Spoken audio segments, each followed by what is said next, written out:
Bonjour ou bonsoir à toutes et à tous et bienvenue dans le 9e épisode de la saison 9 de Vue du banc. Dans cet épisode spécialement consacré à la Ligue des Champions, nous allons parler à la fois du Paris Saint-Germain qui a été battu par Manchester City et par Lille qui a réussi à l'emporter contre Salzbourg et qui se replace bien avant son dernier match contre Wolfsburg. Je suis accompagné des deux tauliers habituels, d'abord de Florent Tonuti, salut Flo, Salut Raphaël. et de Christophe Cuffy, salut Christophe. Bonsoir Raphaël, bonsoir à tous. Les deux propriétaires de chats de Vue du banc, parce qu'ils ont deux chats très mignons. Contrairement au PSG, qui n'a pas été très mignon ce soir. Laissez-moi mon intro, je la trouve de qualité. Qui n'a pas été très mignon ce soir, puisqu'il a été très moyen contre Manchester City.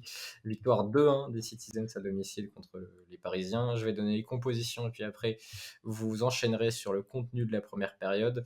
Du côté de City, Ederson dans les buts, une défense à 4, Walker, Stones, Diaz, Cancelo. On va voir que ça se déforme en possession. Un milieu à 3, Gundogan, Rodri, Zinchenko. Zinchenko, la surprise du 11, et un trio d'attaque, Mahrez, Silva, Bernardo Silva, et Raheem Sterling. Du côté du PSG, le 4-3-3 qu'on avait vu ces dernières semaines, avec Navas dans les buts, Nuno Mendes, Kipembe, Marquinhos, Hakimi derrière, Herrera, Paredes et Gaï au milieu, puisque Verratti et Wijnaldum étaient forfaits, et devant donc Messi à droite, Mbappé dans l'axe et Neymar à gauche. Là aussi, ça a évolué en cours de match. Florent, la première période, est-ce que le PSG a réussi à agresser, à harceler Manchester City et à défendre ensemble? On sait que c'est quand même le thème majeur de la saison du PSG, même si l'espoir est vain, est infime concernant ce thème-là. Mais est-ce que le PSG a réussi à proposer quelque chose de cohérent collectivement? Ils avaient réussi au match aller à sortir quelques ballons intéressants, notamment via Verratti, à casser le pressing de City et à se procurer des occasions. Comment ça s'est déroulé sans Marco Verratti? Ça a été beaucoup plus compliqué pour exister, pour ressortir des ballons. Il y a deux choses dans ce match. En fait, il y a les premières secondes et les premières minutes où tu vois Paris qui a l'air de dessiner un sapin de Noël avec Messi et Neymar derrière Mbappé. Et puis derrière, vraiment, toujours ce bloc de 7 qui va coulisser sur la largeur et défendre. Alors parfois, il y avait les retours défensifs de Mbappé, de Neymar, parfois même de Messi. Mais le vrai problème sur cette première mi-temps, c'est autant on est habitué de voir Paris défendre à 7 et puis des attaquants qui reviennent défendre un petit peu à la carte quand il y a vraiment un temps fort adverse ou quand il y a vraiment un danger et une menace à combler, à éteindre, on va dire. Là, ce qui m'a particulièrement gêné sur cette mi-temps, c'est que les 7 de derrière ont vraiment essayé de sortir au sol, ont vraiment essayé ont eu des ambitions pour ressortir la balle proprement. Et le problème, c'est que les 3 de devant se sont très très peu montrés. Et ça, c'était assez terrible parce que du coup, on avait City qui pressait, City qui n'hésitait pas à aller chercher très haut le PSG. Et puis, ces 7 joueurs qui faisaient les efforts pour essayer de se mettre dans le bon sens, qui parfois réussissaient à sortir des ballons eux-mêmes, mais qui au bout d'un moment ont eu vraiment besoin des décrochages et de la disponibilité des 3 de devant. Et ces 3-là ont totalement disparu. Et ça, on peut dire, c'est aux alentours de la demi-heure de jeu que ça a basculé et que tu as vraiment eu un temps fort de City jusqu'à la mi-temps. Alors qu'en début de partie, on les voyait un peu. Mais pour là, la vraie problématique, c'est ça. C'est-à-dire que jusque-là, on avait vu un PSG qui était capable, qui avait fait le choix de défendre à 7, mais qui avec la balle, tout le monde s'agitait un petit peu. Là, aujourd'hui, on avait vraiment un PSG qui, même pour ressortir le ballon, en gros, un PSG qui était vraiment à 7 dans sa moitié de terrain. Est-ce qu'il existe des solutions, Christophe, pour se sortir du pressing de City, à part avoir un joueur exceptionnel comme Marco Verratti, que tu es en train d'étudier pour des premières fois à venir sur Copa Arena, d'ailleurs sur les débuts de Marco Verratti à l'époque avec Pescara? Est-ce qu'il y a une autre solution aujourd'hui quand on voit la force collective de City, qui après quelques matchs un peu plus moyens en début de saison, a vraiment trouvé son rythme de croisière en championnat? En fait, le truc, c'est que j'ai parfois l'impression que tous les Parisiens ne vivent pas le même match, comme toi, tu ne vis pas la même chose que nous sur Copa Arena, puisque tu parles au futur d'un épisode sur Marco Verratti qui est sorti il y a plusieurs jours. Mais Pardon. c'est bien Je amené, travaille hein. pas pour je travaille pas pour ce média, donc je suis pas trop au courant des C'est choses. bien amené, hein. Je t'ai fait croire que j'avais parlé du match alors qu'en fait, je t'ai mis un tacle glissé. En fait, il y a une solution toute simple, dont la non-utilisation me surprend pas mal, c'est simplement de faire décrocher Messi ou de faire décrocher Neymar. Alors j'entends bien le geste de Florent qui fait micro-état, mais qui fait bah oui, et j'entends bien la remarque potentielle de se dire, bon bah du coup, tu perds quelqu'un en transition, éventuellement, certes, t'as ton équipe coupée en deux, mais ça te fait quand même 3 joueurs qui sont là pour jouer la carotte, qui peuvent faire des énormes différences. Déjà, vu la vitesse de Messi avec et sans Oui. ballon, c'est-à-dire qu'il n'a jamais été extrêmement rapide pour courir après le ballon. Même là, sur les conduites de balle, je me souviens d'une transition où honnêtement, on a l'impression qu'il ne court pas. Et sincèrement, je ne sais pas à quel moment va falloir faire le débat Messi. Je suis le premier à dire que Messi, pour moi, est assez nettement le meilleur joueur de l'histoire, donc je ne suis pas du tout là à relativiser le joueur à son vrai niveau. Mais là, honnêtement, je veux dire, dans cette équipe-là, je préfère encore mettre Nkunku. Hein, je veux dire, sur le niveau intrinsèque, ce que ça peut t'apporter à une équipe. Je vois des dizaines et des dizaines de joueurs qui, sur ce qu'ils vont t'apporter avec ballon et ce qui ne te coûte pas sans ballon, seront meilleurs que lui. Mais bref, à partir du moment où un joueur comme ça est incapable d'être, en gros, de profiter des 20 mètres d'avance qu'il aura si tu arrives à ressortir la balle parce que du coup, il va les perdre. Parce qu'en face, en plus, il y a quand même 2-3 mecs qui cavalent, qui sont capables de te rattraper. Mais genre fais décrocher Messi, alors ça peut être Neymar aussi, mais fais-le jouer dans un rôle à la Verratti. Ça peut paraître un peu contre-productif, mais au final, une zone de densité, c'est une zone de densité. Et si tu es capable de sortir pour créer quelque chose dans les 30-40 derniers mètres adverses, d'être dos au jeu, de te remettre face au jeu et ensuite de lancer pour aller vers le but, c'est globalement les mêmes choses quand tu fais ça plus ou moins devant ta surface, avec peut-être même le côté, c'est pas forcément des joueurs, en gros, tu vas plus éliminer des milieux ou des offensifs qui vont venir sur le pressing à la perte dans ton camp ou du pressing classique si tu relances au sol, là où dans les derniers mètres adverses, tu vas plus avoir des joueurs défensifs, donc qui ont encore une meilleure science de tout ça. Donc ça peut paraître étonnant sur le papier, mais quand tu regardes sur les attaques placées face à Rennes et d'autres matchs, hein, Messi jouait quasiment à hauteur des centraux sur certaines phases de possession, et face à l'Atalanta, Neymar jouait limite double pivot, enfin voilà, il jouait extrêmement bas pour créer ces différences-là. Fais-en décrocher l'un des deux, puisque de toute façon, tu peux aussi marquer des buts en n'ayant que deux offensifs qui jouent la carotte, voire un seul. C'est-à-dire, dans l'absolu, tu peux même faire décrocher et Neymar et Messi, laisser Mbappé seul devant. Je suis pas persuadé que ça changerait fondamentalement les choses sur la partie offensive. Par contre, tu réussirais peut-être à sortir 2-3 ballons de tes 30 mètres sans avoir ce côté où sur le fil, ou même quand tu arrives à les sortir, tu sens que Gay et compagnie sont pas non plus 100% sereins dans leur prise d'initiative. Et puis surtout, Stade de... Vas-y, bah, je mange juste les stats flow de Messi, ça Ouais. va peut-être aider ton propos sur le match. 53 ballons touchés, un tir, une occasion créée, un dribble réussi. Ce qui est très pauvre hein, pour un match de Messi, même si le PSG n'a pas eu le ballon. C'est vrai qu'on aurait imaginé un Messi qui touche plus de ballons dans l'axe, qui casse ce pressing, et puis ensuite qui lance par la passe Mbappé, puisque lui-même ne peut plus aller jusqu'à la surface adverse. Bah ça, on l'a vu en début de deuxième mi-temps, pour le coup. On a un Messi réaxé, un Mbappé à droite, un Neymar à gauche, et un Messi plus disponible dans le cœur du jeu. Mais c'est vrai que le vrai souci, c'était dans les 40, pour sortir les 40 premiers mètres, parce que une fois en revanche que Paris réussissait à sortir de ces 40 mètres-là et se retrouver face à un bloc de City qui reformait son 4-4-2 dans sa moitié de terrain, enfin avec son bloc médian et qui ensuite reculait. Dans cette situation-là, il n'y avait pas trop de soucis parce que tu pouvais toucher Neymar et Messi et tu n'étais plus forcément en difficulté. Mais c'est vrai que sur ces 40 premiers mètres, Paris avait eu beaucoup plus besoin du talent de Neymar et de Messi pour sortir les ballons qui n'ont pu le faire, et ils ne se sont pas assez montrés pour aider les 7 autres qui, enfin j'ai envie de dire, qui n'ont pas démérité pour le coup, parce que c'est vrai que par contre en face City mettait pas mal de pression. Est-ce que Flo City a fait un grand match? Ou est-ce que Euh, c'est dans leur standard et c'est juste qu'ils sont tombés sur une équipe qui pouvait pas leur poser de problème par rapport à leur force? En fait, le problème de City, c'est que tu vois une domination qui est immense en première mi-temps, en deuxième mi-temps. Mais en fait, il y a des moments dans le match, et notamment les moments où l'adversaire a le ballon dans leur camp, où tu te dis, bah, Paris, tu vois, quelques secondes avant le deuxième but, il y a Neymar qui a une balle de 2-1 sur une action Hmm. improbable où il rentre dans la surface après un ou deux appuis dans l'axe. Enfin, c'est une action qui se crée tout seul quasiment. Mais après une belle préparation.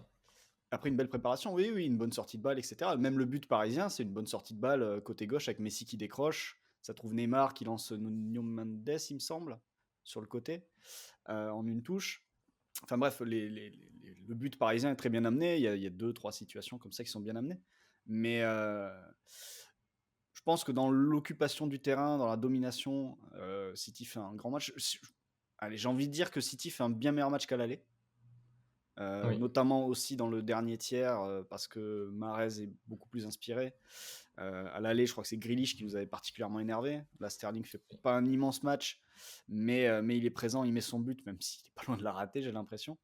Mais j'ai pas l'impression que ce soit une prestation immense non plus de City, mais je les ai beaucoup moins vus que Christophe, donc il sera peut-être mieux en Mais parler. par contre, je trouve que le contraste entre les deux équipes à chaque fois sur l'activité défensive est très douloureux en fait pour le Paris Saint-Germain quand tu vois que jusqu'à la 87e, 88e, tu as Bernardo et Jesus qui sortent sur Navas le presser pour récupérer haut.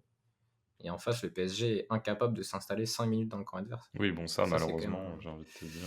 Ouais, mais tu vois, tu peux le faire au moins de temps en temps. Je veux dire, tu peux avoir une entame de match ou 10 minutes où tu presses, enfin, ils peuvent courir un petit peu, les mecs, mais je sais même pas s'ils peuvent courir un petit peu finalement. Mais là, sur ce que tu dis, par contre, c'est vrai que c'est pas une surprise, mais c'est vrai qu'à 2-1, il n'y a aucun moment où tu as l'impression que le style de jeu fait que tu pourras avoir un esprit de révolte, en fait. C'est-à-dire que le fait de pas trop courir quand t'as pas le ballon fait que T'es City va tellement t'éteindre. monorhythme. C'est vraiment l'équipe qui est parmi les très grands d'Europe. City qui est les équipes les plus vulnérables à de la possession défensive et au style de jeu de City, en fait. C'est une fois que le pari est mené face à une équipe de City qui fait pas n'importe quoi, mais ça serait la même chose face à Chelsea dans des proportions peut-être un petit peu moindres. Tu te dis, ils peuvent potentiellement être impuissants et ne plus jamais revoir le ballon et en Mais gros avoir un Ouais, temps très faible pendant 10 minutes, quoi. c'est ce qui d'ailleurs, s'est passé à 2-1. Bah oui. sur les 10 dernières, je crois que Guardiola, on le voit à chaque fois dire mais calmez, calmez, calmez, Oui, calmez, et, gardez et, le et, ballon et voilà quoi. et s'énerver à chaque perte de balle Oui. débile en plus, ouais. Oui, parce qu'ils ont failli. Et même à la dernière minute, il y a un ballon au deuxième pour Mbappé où Ederson sort bien, mais c'est une situation que tu dois pas concéder alors que t'es Il y a es même, bien meilleur dans la tenue du ballon. il y en a une, parce que sur RMC, je crois que c'est l'homme de terrain qui le relève. Je sais plus à quel moment du match c'est exactement. Je me demande si c'est pas quelques minutes justement avant l'occasion de Neymar dont je parlais là. C'est quand Mahrez fait une passe un peu bête vers. Il est dans le demi-espace à droite et il cherche un joueur à l'intérieur et c'est une passe en cloche qui est récupérée par les Parisiens. Alors que elle a pas lieu d'être et tu peux garder la balle sans prendre ce risque-là. Et finalement, ça relance une possession de Paris et ça permet à Paris de récupérer le ballon dans une position assez haute qui empêche City de mettre en place son contre-pressing et d'essayer de récupérer rapidement. Et c'est le pire genre de truc parce qu'en fait, City perd la balle dans une situation où ils peuvent pas vraiment presser et où Paris peut directement lancer un temps de jeu. Et comme on le disait tout à l'heure, si tu arrives à lancer un temps de jeu hors de tes 40 mètres face à City, avec la technique des joueurs parisiens, tu peux la garder et tu peux même arriver à créer le danger si tu touches tes attaques. Oui, sachant que City, dès qu'ils défendent dans leur camp, c'est très vite friable quand même. Oui, Et on l'a vu on l'a vu sur le match. depuis plusieurs années, hein, mais bon, ils ont tellement pas l'habitude de défendre dans cette configuration-là. Guardiola l'avait fait un peu plus lors du Final 8, si vous vous rappelez, contre le Real, là, où ils avaient défendu un peu plus bas. Ils avaient pressé très haut aussi. Ouais, mais il y avait un match où ils avaient vachement changé C'était contre de Lyon. hauteur de bloc. C'était contre Lyon. Ils Mais avaient contre le perdu. Real aussi, contre un des deux matchs du Real, je crois qu'ils gagnent l'aller et le retour, ils sont un peu plus Ah, c'est peut-être à l'aller. tranquilles. Ou l'inverse, je sais plus. Il y a un des deux en tout cas où c'était Ouais, Bah, c'est plus l'aller, tranquille. ils font que balancer loin devant pour aller presser C'est et ça. espérer que Varane leur rende la balle jusqu'à ce que Varane leur rende la balle. Oh, Ah, donc vous me c'est connaissez, retour qui vous me marche. connaissez, je ne leur en voudrais pas. C'est une stratégie que je comprends tout à fait, euh, vu les qualités de l'ami de mon homonyme. Du côté des individualités de City, qui vous a plu, boys? Cancelo, évidemment, j'imagine, mais Cancelo en ce moment fait que des bons matchs. Bernardo est revenu à un grand niveau. Moi, c'est Rodri. Depuis que- Rodri, Ah bah vas-y, Christophe. parce que c'est un joueur que j'ai envie d'aimer, mais que je déteste assez régulièrement. Donc j'ai une relation extrêmement ambiguë avec ce joueur où vraiment les qualités sont là, mais en même temps il y a des défauts. C'est un peu comme, mais sans être jamais monté aussi évidemment, mais c'est un peu comme Busquets, les mauvais matchs de Busquets où il doit courir après la balle. Tu vois qu'en fait il avance pas du tout. En gros, ce sont vraiment des joueurs qui ont besoin de jouer en chaussons, quoi, c'est-à-dire pouvoir uniquement défendre en avançant sur quelques mètres dans une équipe bien structurée et être des joueurs qui utilisent bien le ballon en possession. Et d'ailleurs, la puissance de sa frappe de balle n'a aucune cohérence avec le reste de son jeu, je Oui, trouve. qui est parfois assez léthargique. Et c'est vrai que là, bon, il a tiré n'importe où, mais il a mis une lucarne à Everton ce week-end, match où Cancelo avait fait une passe décisive exceptionnelle. Son premier but, et où Silva avait mis le troisième, donc les trois joueurs qui sont peut-être trois des quatre meilleurs sur cette rencontre, si tu rajoutes Mahrez. Mais Ouais. pour dire, Rodri, que Alors évidemment, il est sur la passe de l'égalisation en profondeur pour Walker. Il est globalement de la plupart des renversements de jeu, soit pour Walker, soit pour Mahrez, parce que gros thème quand même la défense de la largeur côté parisien et Mahrez qui passe tout le match tout seul, en fait, de manière générale. Honnêtement, Mahrez plus de liberté sur ce match-là que face à Djibouti. Mais Mais c'est déjà comme ça contre Leipzig, pardon, Flo, que le deuxième poteau avait été efficace pour les adversaires du Ouais, PSG. bah bon, je pense que Christophe allait y venir, donc je vais faire court et le laisser repartir après. Mais ça, c'est vraiment un enseignement quand même pour tous les futurs adversaires du PSG, que ce soit en championnat d'ailleurs, sur un match ou en Ligue des Champions. C'est qu'il y a vraiment une vraie vulnérabilité de cette équipe pour la défense de la largeur, parce qu'en fait, il y a deux problèmes. C'est qu'il y a cette défense à 4, et on sait que pour bien contrôler la largeur en phase défensive, c'est encore mieux d'être à 5, mais en plus, il leur manque un truc, c'est que ça manque aussi d'activité côté ballon pour empêcher les renversements de jeu. C'est-à-dire, donc il y a les deux problèmes. Donc, quand tu es dans une situation où tu es côté gauche, et c'est ce qu'a fait City, ils ont surchargé à gauche parce qu'ils avaient Cancelo qui montait, et ils avaient Zinchenko en première mi-temps et Sterling. Donc ils surchargeaient dans cette zone-là, et ensuite ils ressortaient soit directement via Cancelo, soit en trouvant Rodri et en renversant à l'opposé. Et à l'opposé, donc en surchargeant, ils attiraient Marquinhos à gauche et tout le reste de la ligne défensive. Et tu avais Bernardo qui se positionnait non pas entre Marquinhos et Kimpembe, mais entre Kimpembe et Nuno Mendes, ce qui fait que ça obligeait Nuno Mendes à rentrer à l'intérieur et ça libérait Mahrez côté opposé. Ce qu'on appelle la Allemagne-Portugal Euro 2021, Ouais, fin 2020. ouais. Mais ce qui est intéressant, c'est que tu vois, par exemple, l'Allemagne, elle occupait toutes les zones, elle occupait les 5 couloirs de jeu. Là, City n'en occupe que 4 en phase offensive parce qu'ils gardaient Rodri et Gundogan en protection. Et en fait, au moment du renversement, Gundogan arrive en deuxième rideau, en première mi-temps. En deuxième, il y a eu l'entrée de Gabriel Jesus et ça a changé. On a vu ces 5 Mais couloirs de jeu occupés. comme le PSG défend à 7, tu peux attaquer que 4 couloirs. Enfin, tu peux n'attaquer que sur 4 couloirs. Oui, ça voilà, suffit, c'est ça. Vu qu'il n'y a pas l'ailier à l'opposé pour aller aider au deuxième. Mais c'est un point intéressant parce que ça permet aussi à City de garder une sécurité supplémentaire avec Gundogan plus bas sur les séquences de préparation et pas un Rodri qui serait seul dans cette zone-là pour le contre-pressing. Et du coup, c'est vrai que City marque des buts comme Leipzig a mis des buts au PSG avec c'était Angelino au match aller.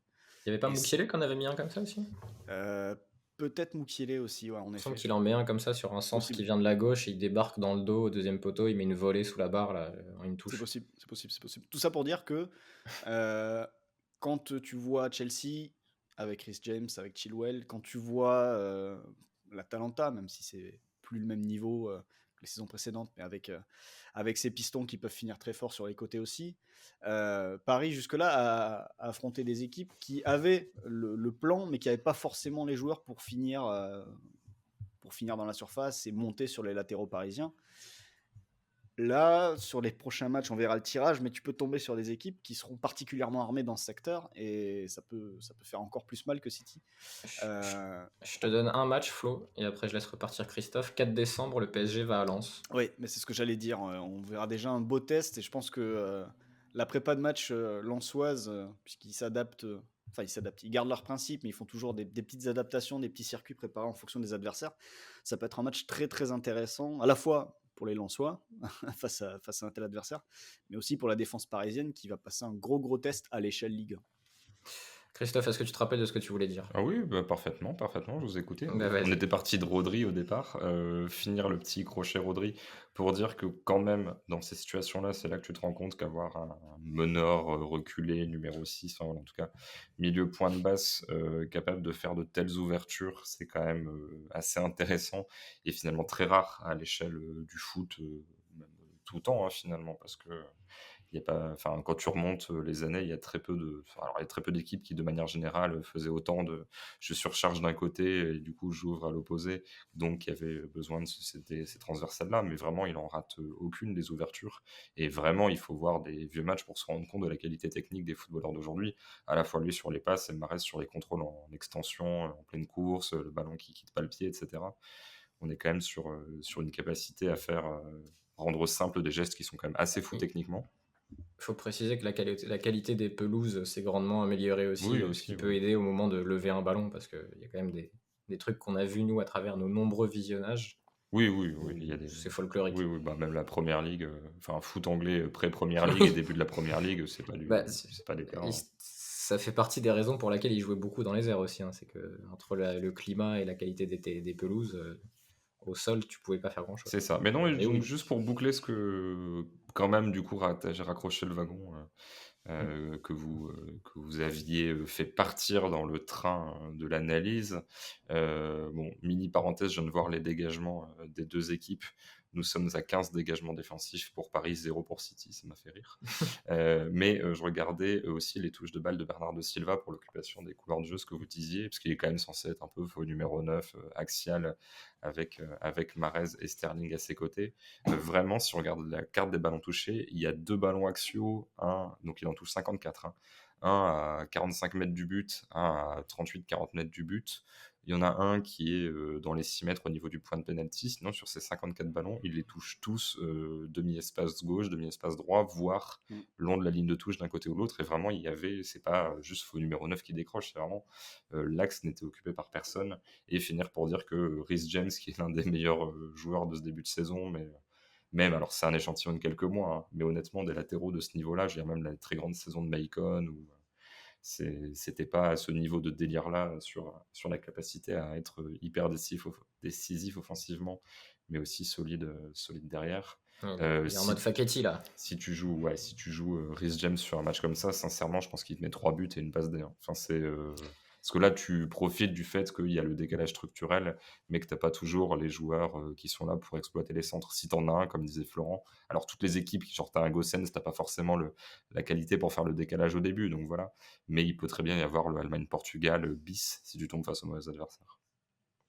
Et sur les stats, justement, je regardais le nombre de ballons touchés, parce que Flo, tu disais que Mahrez était souvent libre, et il fait partie des 3 joueurs de City qui ont touché le plus de ballons. Donc un ailier droit qui touche 96 ballons. 96, c'est gigantesque. Alors que la C'est possession est gigantesque. finalement assez équilibrée sur l'ensemble du match, hein. C'est 54-46 parce que les phases de possession de Paris étaient rares mais étaient longues. Il y a quelques phases où ils ont répété beaucoup de passes. 96 ballons pour un des 3 de devant, enfin un des 4 de devant côté City, du coup c'est assez... Mm. La police des stats vient m'interpeller. Ah, c'est chez toi. D'accord. Oui, C'est la oui, question. je précise. C'est quand même assez marquant, sachant que les deux autres, c'est Cancelo et Rodri, mais ça, c'est un peu plus logique, puisque en possession, ce sont les 2 milieux de terrain de City. Et côté parisien, c'est Marquinhos qui en touche 99, d'après ce que je vois. Oui, et on sait où il les touche, hein, dans sa surface. Hein, Ouais, c'est vrai que sa hitmap doit être assez spécial à Marquinhos, en effet.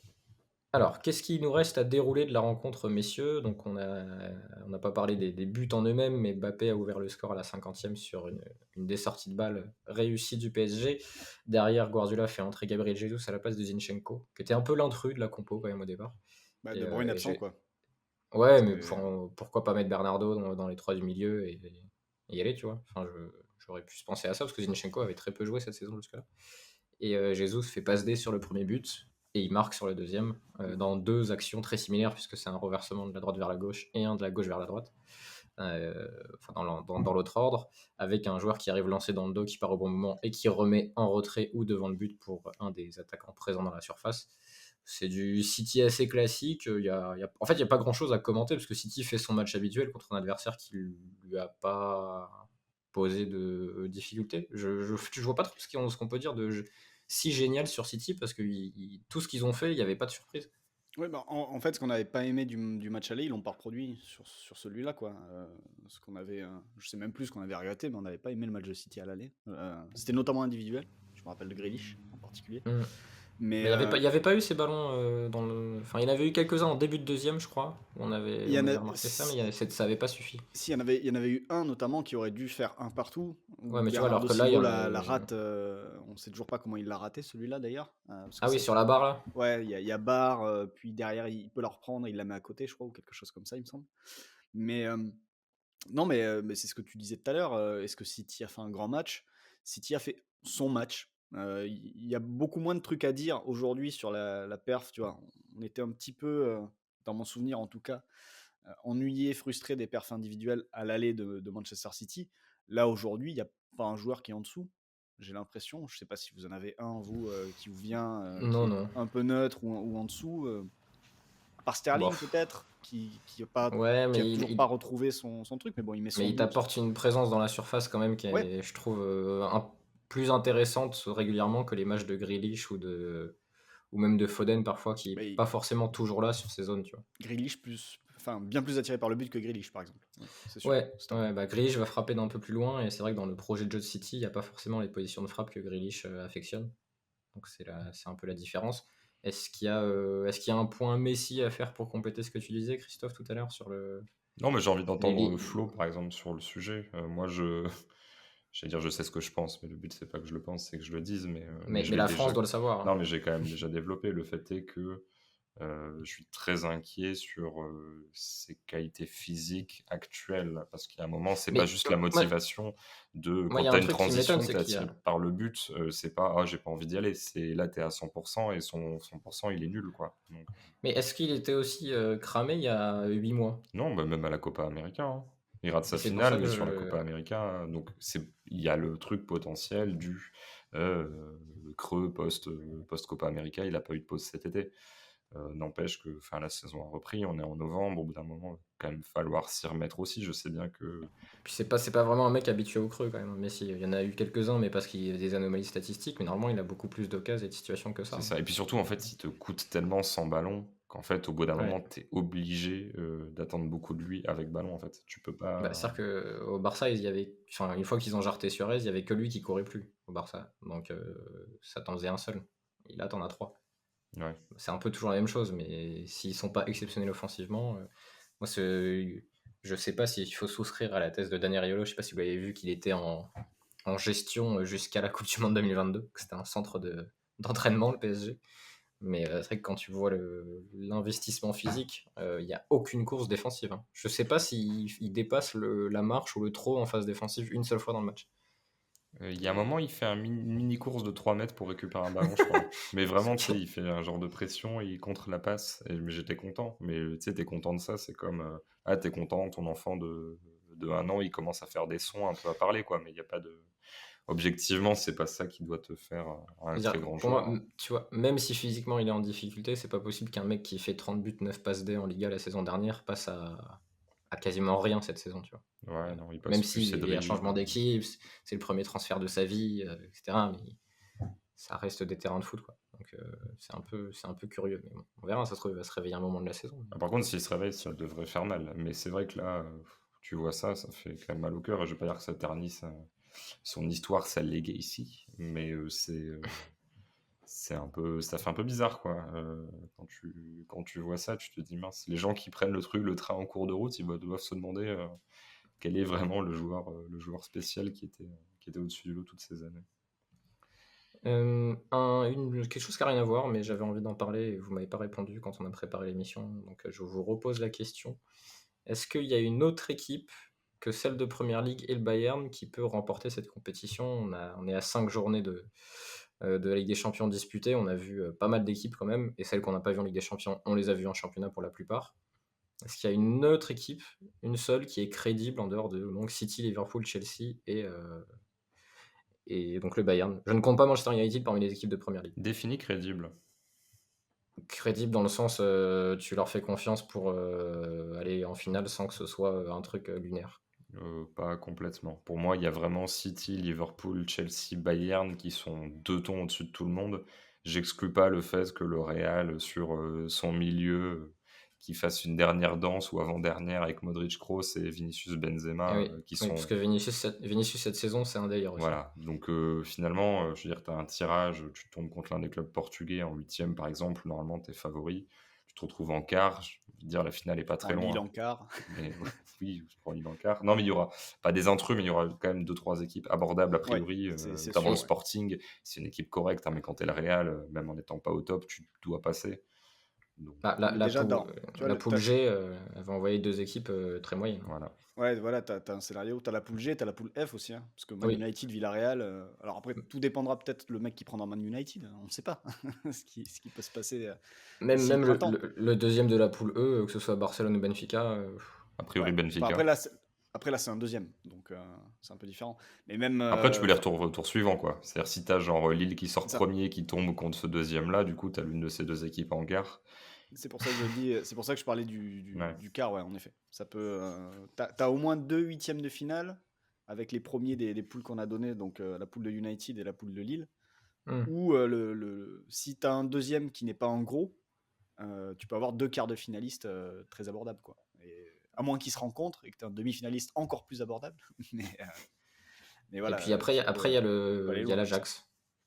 Et après, là, il y a l'Ajax. Ouais. C'est vrai que j'ai pas mentionné l'Ajax, alors qu'en plus j'ai vu là encore leur match tout à l'heure avec Haller qui rentre, qui met un doublé. Vraie interrogation. En gros, pour moi, il y a 4 équipes qui ont et le style de jeu, la qualité, les individualités. Donc, voilà.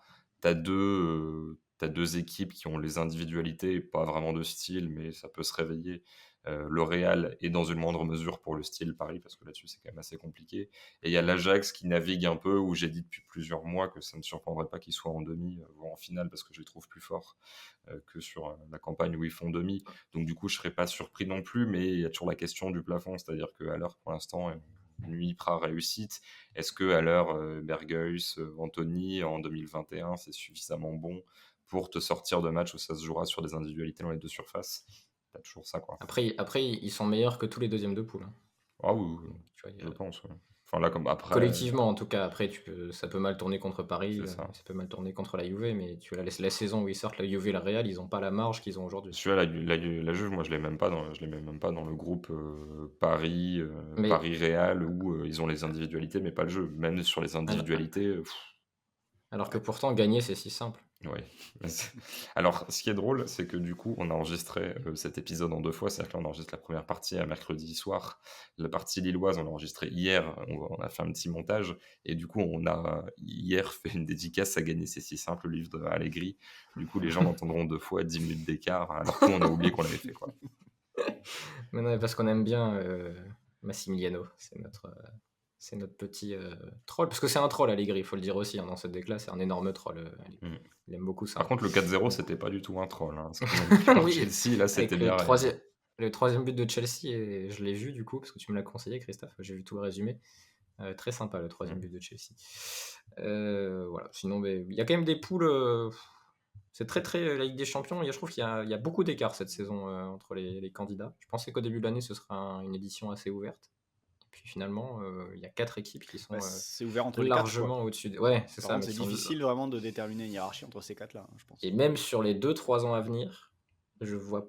Enfin, quelle équipe en dehors de celle-là qu'on vient de citer peut aller chercher City, Chelsea, Liverpool et le Bayern? Parce que tant qu'il y aura Nagelsmann, Guardiola, Klopp et Tuchel, plus l'argent que ces équipes ont et la structure. Bah, après, ça va dépendre de la vitesse de. Parce que ces Après, équipes-là vont. si le Real chope Voilà, Mbappé, c'est ce que évidemment. j'allais dire. Ça va dépendre de la reconstruction des deux équipes espagnoles, quoi. Et si elles arrivent. Enfin, elles vont réussir à se reconstruire, mais à voir combien de temps ça va prendre, quoi. Parce que le Barça, alors c'est là un truc que je vais suivre de près, mais je sais toujours pas quoi en penser. Est-ce que ça sera comme le process des Sixers, c'est-à-dire des mecs que tu fais jouer beaucoup plus tôt que prévu sur les temps de passage, mais qui vont, alors ça, ils vont pas perdre tous les matchs, mais qui Mais vont ils y pas- sont déjà avec Gavi et Nico, hein, je pense. Non, mais en gros, si vraie question de Gavi, Nico, Pedri, t'as brûlé les étapes avec eux, du coup ils vont arriver, je sais pas, ils auraient dû être intégrés dans 1 an, dans 2 ans, finalement ils vont jouer dès maintenant. Est-ce que du coup ça fait que dans 2 ans t'as un milieu de 21 ans de moyenne d'âge qui est injouable avec Frankie en plus, ou est-ce que ça va être comme l'époque Mounir El Haddadi, Sandro, même alors sur des timelines un peu différentes, hein, même Cuenca et compagnie qui avaient été amenés à jouer Boyan. assez jeunes, Boyan, c'est différent, pour moi c'était vraiment un très bon joueur. Oui, mais je veux dire, il joue très jeune. Mais oui, il joue très jeune, effectivement, et tu vois son niveau à 18 ans, tu fais putain, à 25, ça va être énorme. Et en fait, ce sont des joueurs qui, voilà, ils n'ont pas eu un plafond plus haut parce qu'ils ont débuté plus tôt, ils l'ont juste atteint plus rapidement. Donc vraie question là-dessus, mais c'est vrai que le Barça, potentiellement, ils peuvent assez facilement retrouver une surface financière. Tu fais venir 1 ou 2 grands joueurs et tu as Pedri qui arrête de se blesser, Gavi, Nico, Frenkie. Tu peux assez rapidement, je pense, redevenir crédible. Après, sur les hauteurs du Bayern, de Chelsea, je sais pas quand même, parce que Chelsea, il y a 23 joueurs de très haut niveau, quoi. Bah, écoute, on verra en tout cas, mais ça se trouve, aucune de ces équipes qu'on a citées va remporter la Ligue des Champions et on aura l'air bête. À un moment, j'ai cru que le PSG allait l'emporter et que Pochettino allait être l'entraîneur qui gagne le plus de matchs en étant déprimé. Parce que le mec, à chaque fois, doit être énervé contre ses joueurs, mais vu que ça gagne, on ne sait comment. Record détenu pour l'instant par Thomas Tuchel, hein, les victoires en étant déprimé. Ouais, même si ça gagnait un peu moins quand il est parti du PSG, tu vois. Ouais, mais c'était très déprimé quand même. Donc. Oui, c'était très déprimé. Disons que le ratio victoire-dépression était assez puissant. Je suis pas sûr qu'il y en ait beaucoup d'autres coachs qui aient rivalisé. Conte a un peu ce truc-là quand même, où il est jamais très heureux, même quand il gagne. Ouais, mais il est pas En ce moment, il déprimé, gagne il pas. est énervé, quoi. Voilà, il est énervé, ouais, il est en colère. C'est un homme colérique. Quelque chose à rajouter, Flo, sur la Ligue des Champions? En dehors de Lille, Hmm, évidemment, dont on va parler. non. Non, là, non, pour l'instant, pas grand-chose à Donc rajouter. pas aujourd'hui, du coup. Ouais, voilà. Non, Très mais bien. on verra peut-être. Il reste une journée de Ligue des Champions où les matchs. Enfin, il y aura le match de Lille qui sera un match en jeu. Mais Oui. c'est vrai il y en a plus beaucoup. On va suivre la Alors, c'est poule vrai Oui, que le. Atlético, hein, où j'annonce depuis Ouais, quelques temps, soit dans le podcast, soit entre nous, que je les vois très bien en C3. Là, c'est même pas sûr qu'ils fassent troisième, ils vont potentiellement être quatrième. T'as le Barça qui peut se faire Mais sortir aussi. le Barça Benfica, même si le Barça passe son destin. Enfin, si, mais il faut battre le Bayern, donc ça va pas forcément être facile. Mais donc là, ça fait deux groupes que moi j'ai envie de suivre et que je pense que je vais suivre peut-être sur des choix de matchs différents de vous pour en parler ouais. sur le dernier épisode, quoi. Non, mais c'est l'avantage du match. Enfin, des résultats de ce soir, c'est qu'on pourra faire l'impasse sur le Bruges PSG qui ne va Après, il est à mettre un peu 19h, je aucun crois, le enjeu. Bruges PSG. Ah, bon, bah, on fera pas l'impasse, du coup, on le regardera. Mais. J'ai regardé. Ah, mais Dortmund est éliminé, là, en fait. Oui, Dortmund était éliminé. J'ai l'impression de C'était. parler à Ah, Lia et- Souli. Oui, sur Ouais. la dernière journée. Attends, mais ils me font douter, ces Portugais. Ouais, sur la dernière journée, les matchs de 19h n'ont aucun intérêt puisque c'est la poule du PSG. Et sur le Ouais, mercredi, c'est Juve Malmö et Zénith Chelsea. Donc là aussi, la ouais, Juve tout et est réglé. Chelsea qui se promènent. Donc en gros, vraiment les deux poules où il y a deux équipes au-dessus du lot. Donc, mais ça te On laisse verra, sur on le match verra. de 21h le choix de regarder, Après, t'as le Atalanta-Villarreal qui sera cool. ouais, qui est en tout cas un enjeu. Mais Bah oui. ça mord sur le Wolfsburg-Lille. Donc là, il va falloir Ah faire des oui. choix, quoi. Il y aura et Bayern-Barcelone, et Atalanta-Villarreal, et Wolfsburg-Lille le même soir. Donc est-ce que l'un d'entre nous se sacrifiera pour voir autre chose que Lille à voir? Non, je pense pas. On va continuer à suivre les Lillois. Et puis, il y aura en Ligue Europa Conférence Rennes-Tottenham, je crois. Donc, ça sera une semaine intéressante pour les clubs français.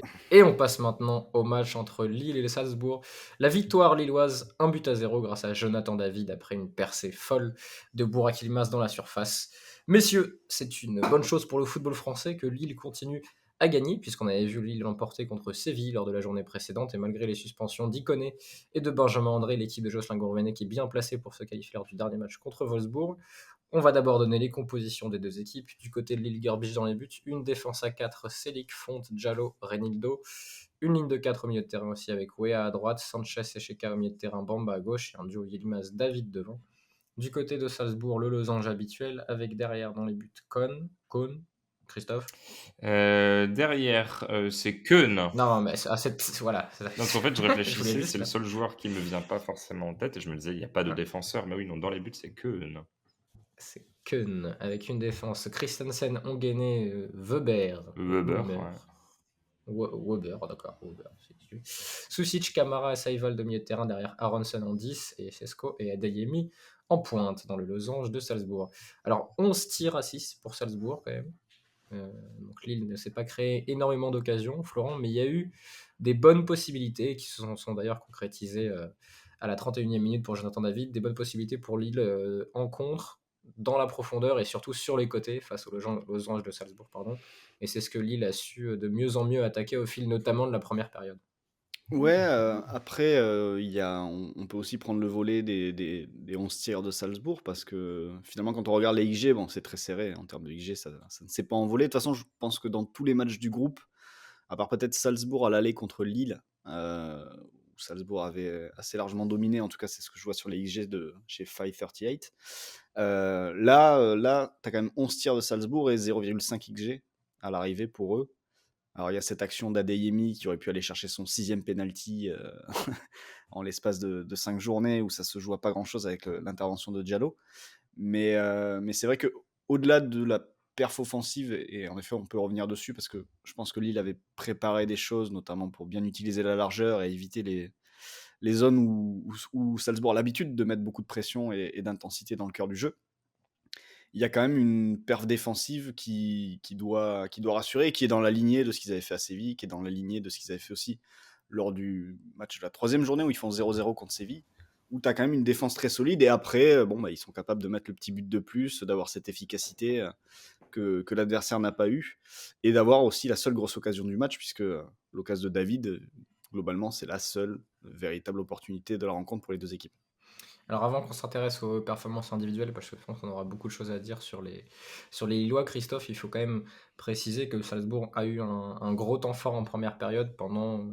Alors sur Canal+, il disait 15 minutes, je pense que c'est un petit peu plus court, parce que Lille a quand même quelques espaces déjà au début du match, mais après une dizaine de minutes, Salzbourg prend le dessus, et prend le dessus à peu près jusqu'à, je pense, la 23-24e minute. Il n'y a pas énormément d'occasions, mais on retrouve le Salzbourg qui va presser haut, qui récupère le ballon sur sa première ou deuxième ligne, et qui derrière s'installe dans le camp adverse. En revanche, on n'a pas vu le Salzbourg qui arrive à trouver des espaces et à attaquer de manière très verticale. On a vu les mauvais choix, Ouais, quoi, c'est ça. En fait, entre le autres. temps fort, il dure pourquoi? Parce que Salzbourg s'est très bien pressé à la perte. Et du coup, une fois que Salzbourg s'installait dans le camp lillois avec ballon, même si les attaques n'aboutissaient pas, les ballons étaient souvent récupérés par des Lillois qui soit réussissaient pas forcément la première passe vers l'avant pour lancer une transition, soit envoyer une passe correcte, mais vers un joueur qui lui se faisait presser, n'avait pas le temps de se retourner. Du coup, ce temps fort, il est quand même pas mal dû à ça. Le bloc lillois recule un petit peu en plus, laisse un petit peu venir. Il y a deux, trois mauvais choix, notamment de Chesco qui ont fait. Alors, il y a une fois où c'est pas vraiment un mauvais choix, mais en gros, dans ma tête, il pouvait gagner le duel à l'épaule face à Reinildo, il le fait pas. Sinon, concrètement, il met son pied en opposition et c'est face à face avec le gardien. Et un où il repique dans l'axe, l'espace s'ouvre et en fait, il fait le mauvais choix de passe. Tu vois pourquoi il écarte pour, je crois, un appel croisé d'Adeyemi, mais en tout cas, il fait une passe qui ne va pas dans le sens du jeu. Mais c'est encore une fois, ça c'est même pas des occasions parce qu'il n'y a pas de tir, c'est juste des situations où ça peut se jouer sur un dernier geste pour qu'il se passe quelque chose, mais c'est plutôt une dynamique comme tu as un petit peu autour du changement lillois Onana pour Ilmaz à la 70e, entre la 65 et 75e à peu près. Salzbourg a à nouveau une espèce de temps fort, mais c'est plus dans l'occupation du terrain qu'autre chose. Et on s'est rendu compte que à la fois dans l'utilisation du ballon pur, donc pas juste ces phases de transition où une fois que tu es dans le camp adverse, tu la perds, tu la récupères, et du coup il y a la désorganisation de l'équipe qu'il avait un temps récupéré, le truc classique façon Club Dortmund. Hormis ça, Salzbourg sur attaque placée n'a rien trouvé de particulier, même ça se jouait même pas sur les derniers gestes, c'était même sur les avant-derniers ou sur des situations de 1 contre 1 où tu perdais tes 1 contre 1. Donc là, c'est en gros, ta phase préparatoire te donne l'opportunité d'avoir un contre 1, mais tu le gagnes pas. Donc ça, c'est la première chose embêtante. Et puis même sur le pressing, là, sur attaque placée lilloise, donc pas sur une transition, juste Lille veut relancer, toi, tu vas chercher. Bah, Lille avait toujours des joueurs pour sortir de cette pression-là. Du coup, Salzbourg, fallait que ça aille dans le camp adverse et qu'ensuite, il se passe des choses. Or, Lille était suffisamment bon pour faire en sorte que cette situation-là ne se reproduise finalement pas si souvent. Et d'ailleurs, des milieux de terrain de Salzbourg qui sont forts d'habitude pour récupérer le ballon et pour jouer vers l'avant, je trouve qu'on a encore été, en tout cas personnellement, j'ai toujours aimé, je crois, celui qu'on avait déjà apprécié à l'aller, Florence et Camara au milieu de terrain, Ouais. Mohamed Camara, et je trouve qu'il avait encore été supérieur à ses partenaires au milieu, donc ça y va le souci de chez Aronson, dans l'orientation, dans les récupérations de balles, même dans le jeu vers l'avant, parce qu'il envoie quasiment, c'est ce que je crois, un contre un moment. Camara qu'on a surtout vu sous pression aussi. Ouais, Très résistant sous pression en début de match. Il a quand même. Alors, je te rejoins hein, sur le fait que ce soit le milieu de Salzbourg qui ressorte le plus. Bon, après, il faudra parler de Lille aussi. Mais il a quand même eu des hauts et des bas dans le match, j'ai trouvé. Il y a quand même un manque de constance sur 90 minutes sur cette partie-là. Où bah, tu vois, il démarre très fort avec 2-3 sorties sous pression impressionnantes. Et puis, il a 10-15 minutes aussi où il plonge un peu comme le reste de l'équipe de Salzbourg. Donc, après, ça reste c'est un 2000, je crois. 2000-2001 peut-être. Mohamed Camara aujourd'hui, je crois. il a 21 ans en tout cas. Ouais, donc 2000. Enfin, l'un ou l'autre, du coup. Il est de janvier 2000. Il va avoir 22 ans dans 2 mois. D'accord. Mais oui, oui, d'assez loin, le joueur le plus intéressant, surtout que tu parlais de Seiwald, il passe tout près de prendre 2 jaunes dès la première mi-temps, avec Ouais. ce tacle sur Wea. Si Wea tombe, je pense qu'il prend le deuxième. Mais c'est vrai que dans l'ensemble, Salzbourg a quand même eu du mal, comme le disait Christophe, au-delà du fait de soit y récupérer très haut, soit y récupérer très vite, ou les deux. Mais c'est vrai qu'une fois que Lille réussit à sortir de la pression, et à orienter d'un côté, ils ont quand même plutôt bien manœuvré pour bien occuper la largeur et utiliser tout le terrain pour un petit peu balader les milieux de Salzbourg. D'ailleurs, ça se voit sur le but, hein, puisque ça part, je crois, de Celik qui est côté droit, qui renverse côté Ouais. gauche vers Yilmaz, qui rentre intérieur. et qui va ensuite avoir ses 7-8 contre favorables pour finir sur la frappe de David. Et on l'a vu aussi dans les sorties de balle où dès que Sanchez arrivait à s'orienter de la droite vers la gauche, il a trouvé soit Renido, soit directement Yilmaz d'ailleurs, qui venait souvent se placer aux côtés de Bamba. C'était difficile et c'est peut-être aussi pour ça qu'on a moins vu le milieu de Salzbourg, c'est que ça a rarement joué dans leur zone. On a surtout vu Christensen ou Ulmer ou les relayeurs qui devaient aider mais qui arrivaient tard. Il y a eu plusieurs choses en fait quand tu vois les sorties de balle lillois sur ce match. La première chose en effet, c'était que tu avais déjà des latéraux assez bas pour offrir des solutions sur les côtés. Tu avais Renato qui n'hésitait pas à décrocher très bas pour offrir aussi sa capacité à prendre la pression tout seul et à ressortir le ballon proprement, même si parfois c'est un petit peu à l'arrache, mais il s'en sort quand même très souvent vu le nombre de risques qu'il peut prendre. Il y a eu aussi un très bon David en appui dans les premières minutes. Et il y a eu aussi ce jeu direct dans le dos des latéraux, particulièrement dans le dos de Christensen en première mi-temps, avec des longs ballons de Renildo direct dans le dos vers Bamba. Ouais, il y en a eu un de Fonte aussi dans le dos de Fonte. Christensen.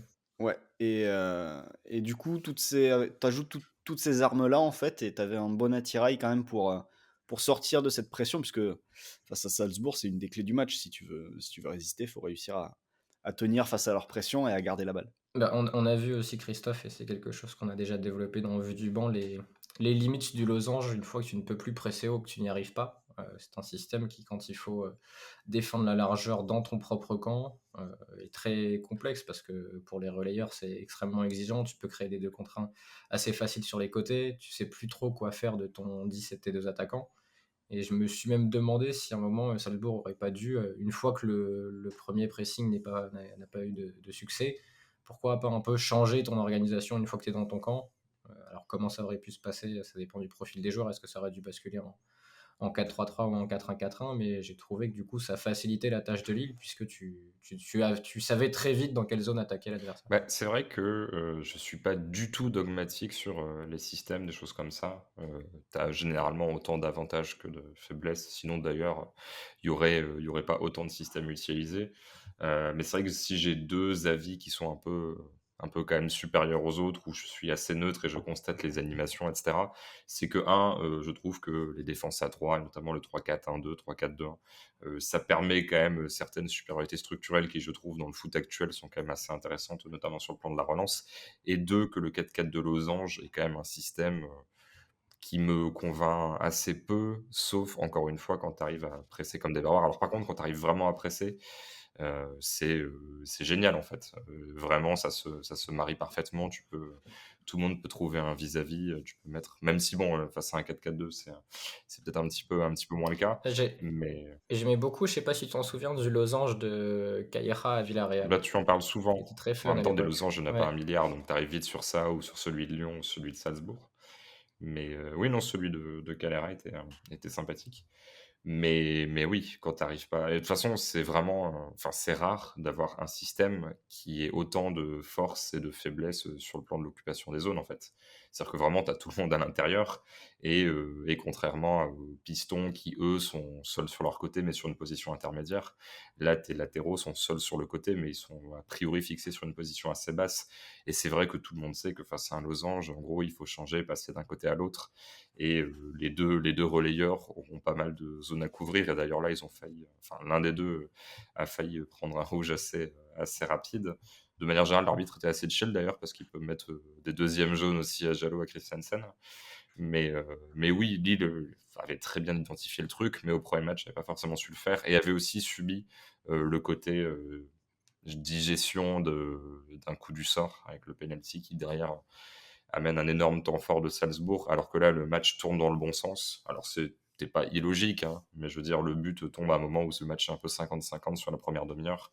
Et derrière, tu sens vraiment, là aussi, un aspect qu'on évoque qui n'est pas forcément tactique, mais qui se ressent toujours dans les matchs, c'est l'aspect dynamique. Et vraiment, ce but-là change quand même la motivation des deux équipes, la confiance dans les gestes, le fait de surjouer pour l'une et de l'autre, finalement, rester dans son plan de jeu et prendre ce qu'on va lui donner. Donc c'est vrai que tout ça a joué. Et bien sûr, il y a la notion de duel qu'on est obligé d'évoquer. J'ai l'impression qu'on l'évoque presque plus du côté sur les matchs de Lille que sur d'autres matchs qu'on évoque dans Vue du banc. Mais parce que là, typiquement, Reinildo face à Adeyemi, notamment, c'est une énorme clé du match parce que Adeyemi est l'étoile de l'équipe d'en face, et si lui gagne 5 contre 1, le score est totalement inversé, quoi. Bah, d'ailleurs, Lille claque 20 dribbles réussis et Salzbourg seulement 8, Ouais, ce qui peut paraître étonnant avant le match, même s'il y a Bamba et Wea. alors que peut si on étonner. revient, je crois que c'était le 0-0 contre Séville. Il me semble que c'était un des matchs les plus faibles en dribble tenté de part et d'autre en fait. En football Lille tenté, a... même, je crois. C'est que- Ouais, c'est pas impossible. Mais Mais bon, est-ce qu'il y avait Renato à l'aller contre ouais, Séville? voilà, c'est ça aussi. Il y a le facteur Renato parce que sur les 20 dribbles, Renato en tente 6. En fait 6. Et le deuxième, le premier, c'est Bamba. Après, tu as Yilmaz qui en tente 6. Mais combien en tente-t-il sur l'action où il a 8 contre favorables? Et combien en réussit-il vraiment sur cette C'est une action? question qu'on J'ai peut... 9-4 pour Lille Alors, Séville en dribble. il en a réussi 3. Renato en réussi 4. Ouais, Et le meilleur dribbleur côté bah, lillois sur le match, c'est Renildo, hein. c'est Renildo. 80% de réussite. Ouais, 4 Des sur dribbles 5. pour se sortir de la pression, souvent. Des joueurs Alors qui que, arrivent lancés et il fait une feinte et les élimine. alors que Adeyemi, tu vois, Christophe en parlait, si on donne le chiffre, 1 sur 9 sur le match là, ce soir. Ouais, Et ouais, du ouais. coup, le 1, j'imagine que. Ah, mais non, puisqu'il y a eu faute, je crois que ça compte pas Sur comme un celui dribble de réussi. Diallo. Ouais, Ouais, sur parce qu'il était Diallo. plus Je ou moins pense pas que ce passé, soit je sais pas celui-là. trop. Mais donc, Séville l'aller, 9-4 pour Lille. Mais Renato Ah, Sanchez voilà. joue côté sur ce match-là. Et forcément, t'as pas les mêmes Ah. dribbles quand tu sors d'une pression, quand tu casses les lignes depuis le milieu, ou quand tu joues d'un contre un sur le côté. Messieurs, j'aimerais qu'on développe les individualités lilloises en commençant par le mec qui, enfin, pour moi, était le meilleur et qui d'ailleurs l'est à travers les stats de WhoScored, c'est Renildo, même si je sais que Flo a bien aimé le match de Joe David. Mais là, Renildo, je vous donne ses stats. Donc, on a les stats 4 dribbles réussis, il a 5 tacles réussis, 3 interceptions. Et 5 sur 5 sur les tacles, en 5 plus. Ouais. Renildo, qu'est-ce qu'il a d'autre? Je suis en train de regarder ce qu'il a chopé. Il subit 2 fautes. Donc, des ballons qu'il gagne et qu'il va réussir à conserver. Est-ce qu'il y a des dégagements dans le match de Rideau? Oui, il y a 2 dégagements aussi. Et puis j'imagine qu'en termes de passes, ça doit être assez propre parce que j'ai pas souvenir qu'il ait perdu beaucoup de ballons. 84% de passes réussies, même si le pressing de Salzbourg n'a pas été énorme.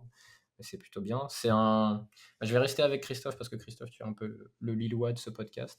C'est quand même une trajectoire assez improbable pour Renildo qui là devient un latéral de niveau, je sais pas, 8e de finale, quart de Ligue des Champions. Il fait vraiment un grand match et il fait d'ailleurs beaucoup de bons matchs cette saison en Coupe d'Europe et même en Ligue 1 depuis quelques mois. Ouais, j'en avais déjà parlé il n'y a pas si longtemps que ça, parce que effectivement, il est recruté pour être doublure. Je me souviens même d'entrer en jeu où il rentrait au milieu pour un peu sécuriser le résultat, où bon, c'était OK le profil défensif, mais qui va compléter normalement un Bradaric plus offensif.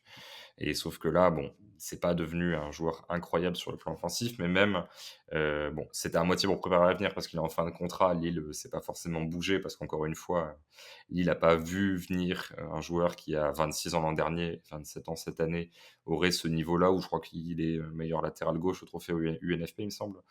Ce qui récompensait aussi un petit peu la saison lilloise malgré tout, hein. Je veux dire, ça pouvait être potentiellement indiscutable le fait qu'il soit le meilleur à ce poste-là, mais c'est pour dire que ces matchs de Ligue des Champions-là sont le fruit d'une dynamique qui dure depuis un petit peu plus d'1 an maintenant. Mais c'est vrai que au-delà du fait, enfin Mozambique, etc., qui soit pas forcément hyper Ouais. hyper reconnu sur les radars Il internationaux a, avec sa sélection. à votre avis, quelles sont ses stats depuis qu'il est arrivé à Lille en comptant sa demi-saison à Belenenses? Donc depuis 2018, depuis l'été 2018, quelles sont ses stats en termes de buts et de passes D? Renildo, Bah, Oui. ça doit pas être grand-chose. Hein. bah, aucune. Je sais Il pas, doit il doit être avoir 2 passes D et un but. Peut-être qu'il a mis un but, ouais. Alors en Ligue 1 et en Coupe d'Europe confondue et championnat portugais, il a 0 but et 0 passe D. Bon, au début, j'avais dit rien et puis ton silence Après, m'avait. Après, ce ne sont Mais pas c'est ça, ses qualités mais principales. c'est Hein. pour ça que. Non, mais c'est assez rare quand même pour un latéral relativement défensif, même de pas se trouver à un moment sur une zone où tu peux claquer un centre qui finit. Bon là, je crois qu'il en fait un pour Il a Bourak, failli. c'est lui qui le fait pour En... Bourak. Ouais, et puis Bourak qui a passé son temps à se battre contre la pelouse, mais c'est quand même assez unique comme cas. Puis en deuxième mi-temps, il a une montée aussi où Oui. je crois qu'il dédouble Onana intérieur et il met un petit pont à Onguené, il centre en retrait, puis c'est intercepté par je ne sais Oui, plus Mais qui c'est là que tu as dit dans la qu'il avait surface. l'étoile. Belle action, ça. Mais, Oui, mais exact. non, mais en fait, c'est bien de le mentionner, mais pas façon critique, façon de dire que c'est un profil. Tu es beaucoup plus sur la filiation, alors c'est pas le même côté, mais la filiation Lilian-Thuram dans le côté Ouais, je mais défends ma zone. Spi. Mais pourtant, Ouais, avec Spi. le profil qui semblerait idéal pour attaquer. Tu vois, il va vite, il est capable d'éliminer, tu te dis il va apporter, et en fait, il est assez sobre. C'est ça qui est étonnant, je trouve. Parce que Lilian Thuram, tu savais que c'était un central Mais finalement. tout ça pour dire que, en fait, je l'ai pas dit parce que du Finalement. coup, comme d'habitude, je fais des digressions au milieu de mes phrases, mais que Gudmundsson a été pris, lui, ancien ailier, pour avoir ce Oui. profil-là de joueur. En gros, tu relances à 3 avec Selic troisième central et ton latéral gauche, lui, va devenir ailier en possession et l'ailier gauche va devenir demi-espace pour attaquer en 3-2-4-1. Et au final, là, pour l'instant, Reinildo est tellement bon que tu peux pas le sortir. Et ouais, non, vraiment impressionnant. Après, la technique défensive, tout ça, c'est pas des choses que tu vas discuter ici pendant une demi-heure parce que juste, voilà, le mec utilise bien son corps, il se livre bien, il est pas forcément à contre-temps. Enfin, voilà, c'est du 1 contre 1 défensif. Une fois que tu as dit ça, il n'y a pas grand-chose à analyser sur le plan tactique. Mais le fait d'avoir un joueur à ce niveau-là, c'est totalement inattendu. Malgré tout pour Lille, c'est vraiment un bonus. Et le fait, ne serait-ce que au-delà de la progression, etc., que lui ne sorte pas de sa saison, entre guillemets, alors qu'il est en fin de contrat, c'est fort parce qu'il y a des joueurs que tu peux perdre parce qu'ils sont déjà plus ou moins sur la réflexion, sur Ah bah, l'après dans leur carrière, quoi. là, tu peux aller chercher un contrat sympa hein, pour Ronaldo avec une saison comme ça. S'il se Oui. pète pas, Alors, je ça pense peut, qu'un ça peut être bon Porto ou pour des lui. choses comme ça vont aller regarder de très près. Ouais. J'ai vraiment zéro info, il n'y a rien qui filtre. Mais je pense que lui, comme Sheka, peut-être à un niveau moindre, mais il y a des clubs portugais de mon niveau qui vont être intéressés, clairement. Alors qu'on s'inquiète un peu plus pour l'avenir de Domagoj Bradaric. C'est cataclysmique. Encore là, ce week-end contre Monaco, Lille faisait un match et lui, il faisait un autre match hein, dans son coin. Mais c'était pas le Il même s'est un peu, sport, hein. il s'est un peu étoffé physiquement ou toujours pas? Non, mais au-delà de ça, peut-être j'ai l'impression Non, un parce petit que c'est ce peu. qui m'a choqué le plus quand il est arrivé, c'est que tu te dis, voilà, mais il va, rien qu'à l'épaule, en fait, il va jamais tenir le moindre Non, ailier, mais quoi. c'est genre toute la défense recule et lui il sort, ou inversement. Enfin, tu sais, Ah oui, après, il oui, est non, pas en ça, bien sûr, mais synchronisation et rien que ça à ce niveau-là. Bon, la première demi-heure de Monaco ce week-end, elle était aussi dramatique là-dessus. Mais non, tout ça pour dire que autant Sanchez, c'est globalement la trajectoire attendue d'un mec qui n'aurait rien à foutre là si tout s'était aligné à hmm. peu près normalement dans sa carrière. Autant Reinildo, le fait que ça soit, c'est la discussion qu'on a avec Florent, sans doute le meilleur latéral gauche de cette poule, alors que c'est peut-être le poste où il y a le plus de concurrence. Les latéraux gauche avec Acuna, avec Roussillon et avec Ulmer, par rapport au poste de latéral droit, par exemple, qui est beaucoup plus faible dans les différentes équipes. C'est une vraie bonne surprise et c'est les deux gros joueurs à ressortir sur ce match-là, avec évidemment Jonathan David, mais lui, c'est sur la dynamique de la saison. Bah, Joe David, on va en parler avec Flo, parce que Flo aime bien Joe David, et Joe David étoffe son jeu, et je trouve a de plus en plus de volume, parce que c'est ce qui lui Oui. manquait un peu quand il est arrivé en Ligue 1, c'est que tu le voyais pendant 2 minutes, et après tu le cherchais pendant 15. Et là, on l'a vu beaucoup, même dans les moments où Lille était en difficulté, où il fallait sauter les premières lignes pour aller dans le dos du pressing de Salzbourg, et il a été présent, et ce qui est impressionnant encore, je trouve, sur son but, c'est sa capacité à enchaîner très vite, pied droit, pied gauche, dans des petits espaces, que ce soit Parce pour que, une petite remise ou que ce soit pour marquer. ouais, c'est ça. Autant Yilmaz sur l'action, il n'y a pas grand-chose de contrôlé. Autant lui, il Non. fait la remise parfaite et il finit bien l'action derrière, quoi. Donc, ouais, t'avais quand même une vraie différence de maîtrise entre les deux. En plus, David, on est quand même sur quelqu'un qui a voyagé pas mal la semaine dernière, il sortait d'une belle période d'ailleurs avec le Canada, qui devrait se qualifier pour la Coupe du Monde au Qatar. Ouais, il Euh, commence à avoir des joueurs sympas, le Canada, c'est un pays qui monte hein, dans le foot. oui, oui, oui, bien sûr. Mais c'est vrai que, ouais, surtout, c'est un attaquant qui. Je crois que c'est après le match aller, face à Séville, où là encore, je reviens sur ce match où il s'était rien passé. Je crois que David était sorti avec 12 ballons touchés ou quelque chose comme ça. On en avait parlé, il y avait eu très très peu de ballons touchés. Ce soir, c'est 47 ballons touchés, Mm. ce qui est pas mal pour un attaquant. Et en effet, comme je le disais tout à l'heure, en évoquant les sorties de balles du LOSC, il a été très bon pour se rendre disponible, notamment pour attirer un petit peu ses adversaires directs, dont les attaquants, vers les côtés. Quand Lille sortait les ballons, il avait demandé dans le dos du latéral qui sortait, lui, soit sur Bamba, soit sur Wea, et ensuite il remisait vers l'intérieur, vers un partenaire. Donc ça, il a été très bon sur cette période-là. Et oui, un attaquant ultra complet, enfin, et qui en plus fait beaucoup d'efforts Mais sur le plan il y défensif. a encore une marge de progression, je trouve, dans justement la participation au jeu. Tu vois qu'il y a des matchs à 40 ballons, des matchs à 12, et je trouve que parfois même il marque dans un Oui, match où on l'a pas tellement vu. ouais, un souci de régularité. Je Un parle pas de souci ce match-là, de... hein, mais en général, il y a des. Tu sais, moi quand j'ai vu qu'il était à 8 buts à un moment de la saison, là il en est à 10 en Ligue 1, je me suis dit, ah bon, mais Joe David était à 8 buts, alors que tu regardes les matchs, parfois tu le vois pas. Ouais. Et je pense Non, que mais c'est oui, un oui, peu ça. il y a encore un souci de constance, parfois dans un même match, et de régularité d'un match à l'autre. Mais quand il fait des matchs comme celui de ce soir, je ne serais pas Oui. surpris que ce soit le troisième gars qui récolte la meilleure note avec Renildo et Renato, justement. Alors, il y a beaucoup de bonnes notes du côté de Lille, donc il est même pas dans les 3 meilleurs. Je vous donne les notes sur WhoScored. C'est Renildo le Ah oui, meilleur sur avec WhoScored, ouais. 8,6. Ouais. Et le deuxième, c'est Sanchez avec 7,4. Et derrière, tu as Fonte et Bamba 7,3. Après, le fait de passer des dribbles aide pas mal, il me semble. Ouais. Et David n'est pas un attaquant qui va Non. tenter ce genre de choses et qui va tenter des skills. Donc, oui, là, ce soir, c'est le David qu'on aimerait voir, en effet, beaucoup plus régulièrement. Mais bon, c'est une constance qu'il est en train de trouver, parce que quand tu vois ses chiffres, si en plus, maintenant, dans les matchs où on le voit pas, il claque quand même son but, ça va devenir un truc très intéressant. Et en effet, l'investissement fait sur lui, où la saison dernière, tu pouvais te dire, ouais, on va voir. Là, tu commences à avoir un petit peu confirmation que ça risque de devenir quelque chose de très intéressant. Depuis le 22 septembre et le match Lille-Reims, donc il y a 2 mois, il a marqué 13 buts, toutes compétitions confondues, et en comptant la sélection canadienne où il a marqué contre le Panama et contre le Costa Rica. Donc 13 buts en 2 mois pour un joueur qui la saison dernière en avait claqué une douzaine, si je ne m'abuse. Ouais, il a mis un peu de temps à se réveiller. Ouais. Et sur l'année civile, ça doit être. Je l'avais noté tout à l'heure, mais c'est l'un des meilleurs buteurs européens. Je crois qu'il a 21 buts. Du coup, maintenant 22. Sur l'année civile, ce qui me permet, quand même, petit coup d'œil dans le rétroviseur, de rappeler les propos d'André Villas-Boas défendant Dario Benedetto. Jonathan David a coûté 3 fois plus cher à Lille et ils ne marqueront plus. Putain, j'arrive pas à parler, on recommence. Mais Jonathan David a coûté 3 fois plus cher à Lille et il ne marque pas non plus. Mais là, personne ne dit rien.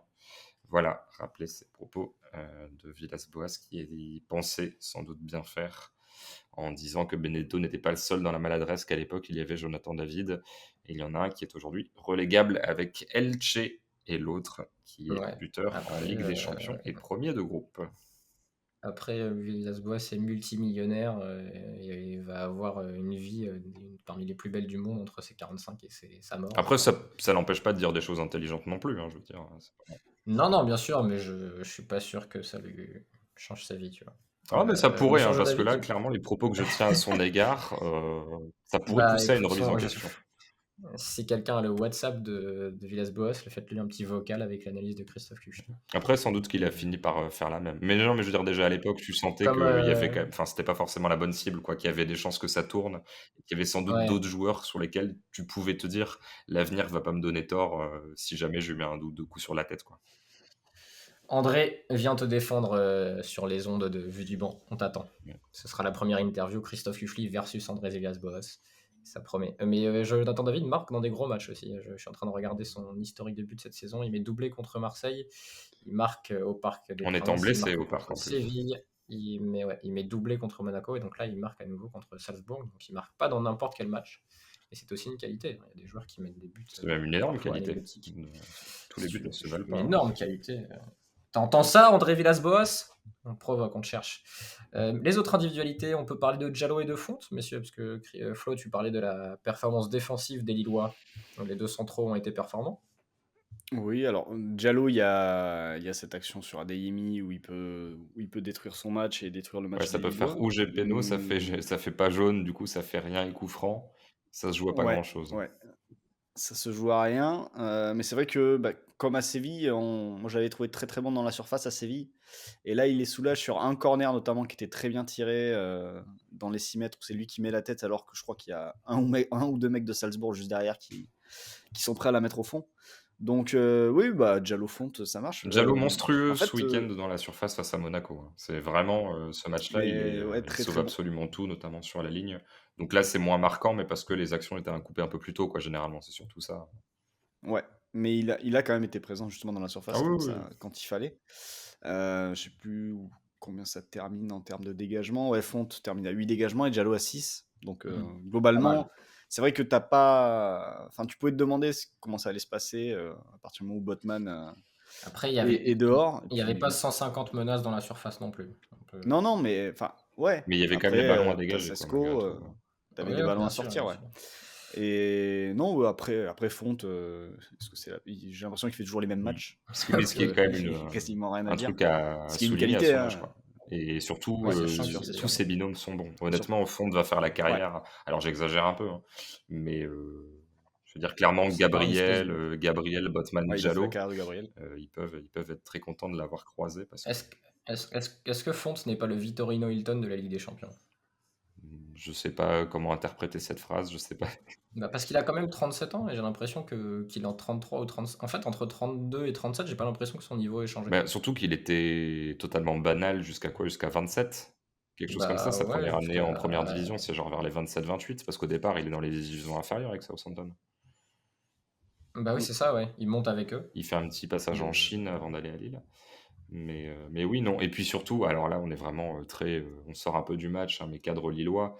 Mais honnêtement, c'est lui le coach adjoint, hein. Enfin, et je dis pas ça sur le côté négatif, genre le coach ne fait rien, machin. genre le coach principal fait C'est rien. c'est juste que, tu vois, il y a eu parfois le côté, oui, Thiago Silva va à l'encontre des consignes du coach sur la remontada, des choses comme ça, enfin voilà, qui dirige. Là, Fonte, il cadre tout le monde, il vient plutôt à l'entraînement, tout le monde vient plutôt à l'entraînement. Les mecs font n'importe quoi, il les recadre. Enfin, vraiment, c'est le papa, mais sur le sens. Et puis, pareil, tactiquement sur le terrain. Vraiment, je suis pas ultra client au départ du profil du joueur, quoi, qui est assez lent, assez ancien, qui en gros doit ruser pour un peu faire les différences face à des mecs qui vont plus vite, qui a pas non plus un pied incroyable, même s'il se défend, mais qui cause, je crois que c'est le joueur Et qui coupe le plus de penalty en Europe sur les dernières saisons. Mais en fait, c'est un mec ultra précieux et c'est un artisan du renouveau post, à dire Bielsa, mais sur le côté, le groupe de Bielsa où le plus âgé c'était Malcuit qui avait 26 ans à l'époque. et puis énorme disponibilité puisqu'il enchaîne des saisons à 35-40 matchs à 37 ans. Il joue tout le temps en fait. Il n'est jamais blessé, donc c'est aussi là une qualité. Pour conclure, pour finir sur ce match, qu'est-ce qu'il faudrait rajouter, Flo? Peut-être un dernier mot sur Renato Ou Sanchez sur la qualif ou parler peut-être, de une la. projection? Enfin, je sais Oui, pas, mais oui. en tout cas, il faut quand même dire que du coup, il Ouais, faut pas perdre. J'allais. Tu vas ouais. plus vite que la musique, Christophe. J'allais finir ma phrase et dire se projeter vers le match contre Wolfsburg, puisque le match contre Wolfsburg, ce sera le. Je suis en train de regarder les dates, ce sera le 8 décembre 6, ouais, c'est ça. à Wolfsburg, et c'est un groupe où il peut encore tout se passer, c'est-à-dire que perdre à Wolfsburg, c'est être éliminé sans doute, puisque Oui, à la différence, au goal average particulier, Wolfsburg serait devant, il y aurait 8 points pour les deux équipes, mais Wolfsburg l'emporterait sur le goal average particulier. Et dans l'autre match, s'il y a un vainqueur entre Salzbourg et Séville, Lille serait forcément troisième ou quatrième. Enfin, pas de quatrième, mais troisième. donc quatrième, c'est pas Ouais, c'est ça. possible. Oui. Donc Lille a au moins assuré la qualif en Ligue Europa. Mais oui, bah, du coup, il leur faut minimum un Ouais, nul. soit un nul, soit tu perds et il y a nul dans l'autre match et tu passes. Ouais, Ou tu gagnes après. voilà. Mais ou alors tu peux gagner. Non, mais c'est vrai que quand il y a eu le tirage et quand tu voyais les perfs de Lille en championnat, tu te disais bon, ça va être compliqué. C'est vrai que les voir encore en vie, enfin plus qu'en vie même, ils ont leur destin en main à une journée de la fin. Bah, ça reste une sacrée perf pour une équipe qui était peut-être pas forcément prête à. Mais en tout cas, Lille est en train de profiter à plein de son chapeau 1 et de son titre de l'an dernier, quoi. Oui, Donc, oui. Après, j'ai l'impression que c'est la seule équipe qui progresse au fil des matchs dans cette poule, alors que les autres, alors on verra avec Wolfsburg qui a changé de coach, mais alors que les autres, Salzbourg entre les premiers matchs et maintenant, Oui. c'est plus. c'est vrai. Et Séville, Ouais, c'est un peu Ouais, pareil. Tu vois. Séville a Séville, fait ils faisaient très peur au première début. victoire. Là, on n'a pas vu le match, hein. On enregistre à chaud après le match de Lille. Mais Séville, tu peux pas parler de progression, même s'il y a victoire, parce que ça sort de nulle part, quoi. Je veux dire, entre les matchs 1 et 3, il n'y a pas d'évolution positive. Bah, écoute, on verra ça lors de la dernière journée pour les joueurs et l'entraîneur du LOSC. On espère que Lille va se qualifier. Ce serait quand même cool d'avoir deux équipes françaises en huitième de finale de Ligue des Champions. Ces derniers temps, on a été habitué à en avoir qu'une seule, un peu trop. Et on va passer au pronostic avec PMU.fr. Les pronos, messieurs, que vous m'avez envoyés, que je vais retrouver en cliquant. Je vais commencer avec Christophe Kuchli, qui va nous parler Ligue Europa. Oui, Christophe, tu ne voulais pas commencer par toi? Non, si, je veux commencer et par moi, hein. Comme ça, ce sera fait. Vas-y. On est fatigué, hein. Oui, non, en fait, Paris où vraiment, je vais pas le cacher, parfois je suis inspiré. Alors ça paye pas forcément, mais je veux dire, au moins je vois la logique de l'argumentaire, c'est-à-dire, au moins je peux être assez fier de ce que je dis. Tu vois, typiquement l'autre fois, j'avais parié but de Barak. Bon, Barak n'a pas marqué, Sur ce match-là, je crois qu'il fait une Est-ce que passe tu D, mais est-ce genre, que est-ce que tu peux préciser aux gens qui est Barak? Parce que c'est quand même un joueur, de bah, niche. Anthony Barak, c'est un milieu offensif qui joue un peu ailier, meneur demi-espace au Hellas Vérone et Oui, voilà, c'est quand même, qui a fait but et passe décisive un peu sur connu. le match du Hellas Vérone mardi soir. Donc du coup, tout ça pour dire que tu vois, mon pari il passe pas, mais a posteriori, je me dis, bon, j'avais quand même senti le mec un peu en bonne forme, etc. Il y a quand même une. Enfin, lundi soir, pas mardi, parce que mardi, c'est mon enregistrement. Bref, mais là, par contre, j'étais pas du tout inspiré, donc je pars sur des choses, mais sans forcément être 100% convaincu. Je suis désolé, c'est pas hyper engageant, hein, c'est un peu comme les mecs. C'est un peu comme la promo des clés de bagnole quand Laurent Baffy disait n'y allez pas, c'est une merde, et qu'effectivement, les gens n'y sont pas allés. Alors que c'est pas le métier le plus indigne, hein. Je ne sais pas si vous vous souvenez de ça. Donc mon premier pari, c'est Locomotive Lazio Rome. Paris égalité à 3,60. J'avoue que j'ai un peu de mal à comprendre la dynamique générale de ce groupe-là, où les matchs n'ont pas forcément de sens d'une semaine sur l'autre, et sur le plan des résultats. J'ai l'impression que, alors c'est encore Tourelle qui l'a dit avant le match face à la Juve, la victoire 4-0 face à l'auteur de gagner, c'est si simple, où il disait concrètement que la chance jouait une partie importante des résultats. Et c'est vrai que là, j'ai l'impression que la moitié des scores ne reflètent pas la physionomie des matchs. Mais le fait est que la Lazio est deuxième et que le Lokomotiv est cinquième, que c'est très serré, qu'il y a pas mal de matchs nuls. Marseille n'a fait que ça, que Galatasaray est premier sans forcément être la meilleure équipe. Il y a finalement que 3 points d'écart entre les deux équipes. La Lazio, Le normalement, Locomotive est combienième, tu dit? quatrième avec 2 points. Ah, parce que tu as dit 5e, je me suis dit: «Ah, ils sont vraiment mauvais pour être 5e dans un groupe qui ne compte que Ouais, ça 4 va être équipes, comme 4 équipes, Derby pardon». County qui prend des pénalités de 10 points toutes les semaines en C'est ça. Championship. Non, mais du coup, ils sont quatrième avec 2 points. Deux équipes qui sont pas incroyables sur le plan des résultats. La logique voudrait potentiellement la Lazio victoire à l'extérieur, mais avec Florent, on a vu le match entre Kiev et le Bayern, et dans l'Est de l'Europe, il commence à faire froid, et tu sentais que le Oui. Bayern ne rigolait pas trop de jouer sur un terrain à moitié enneigé. Bon, le Bayern a gagné, hein, mais tu sentais que voilà, les performances étaient assez nivelées. Et la Lazio, je les ai vus là sur les derniers matchs. Franchement, c'est pas fou, hein, c'est pas si fou. On en a déjà parlé Tu régulièrement. Et tu tentes pas le but de Muriqi? ouais, non. Là, ils ont perdu 2-0 contre la Juve ce week-end sur 2 pénaltys, sans forcément être très bonne. Justification beaucoup trop longue pour un pari dans lequel je crois moyennement. Mais un match nul, Mmh. un de plus dans cette poule à 3,60. C'est le premier pari que je vous offre sur un Ouais, plateau. bah, garde ton deuxième pour tout à Oui, l'heure, oui, on va oui, aller bien voir sûr. Florent parce qu'en effet, je pense qu'il a quitté la vie et quitté la scène depuis le début de ton argumentaire. Florent, tu Oui. vas parler des clubs français, donc vas-y, je te laisse Oui. choisir le premier. Je vais commencer par celui qui me motive le plus, même si je ne serai pas devant le match, vu que de toute façon c'est un match, plié, enfin c'est un groupe plié, c'est Lyon face à Brøndby. Lyon qui se déplace cette fois sur la pelouse de Brøndby, mais Lyon qui est déjà premier, assuré d'être en 8e de finale d'Europa League et de sauter Oui. ce fameux tour de barrage, où vont se battre les deuxièmes de groupe et les troisièmes de Ligue des Champions. Et donc Lyon, qui à mon avis devrait faire tourner sur ce match-là. Je pense que ça va être l'occasion de voir pas mal de jeunes et sans doute de voir une nouvelle titularisation de Ryan Cherki. Et du coup, je pars simplement sur un but de Ryan Cherki. C'est vrai que généralement, quand il joue, il arrive quand même à faire des choses à chaque fois. Très bon en espoir lors du dernier Ouais. rassemblement, des Bleus. Des Alors Bleus, le oui. deuxième match était moins convaincant, il me semble, collectivement, mais le premier, je crois que c'est l'Arménie, Ouais, où ils mettent un carton, c'était très il me fun, semble. ouais. Et le premier match était très cool. Mais voilà, j'imagine un Cherki à son avantage au Danemark. Et donc un but de Cherki. La cote est à 3,50. Donc voilà, tout simplement. Jusque-là, en Ligue Europa, j'avais Lyon et le but de Toko.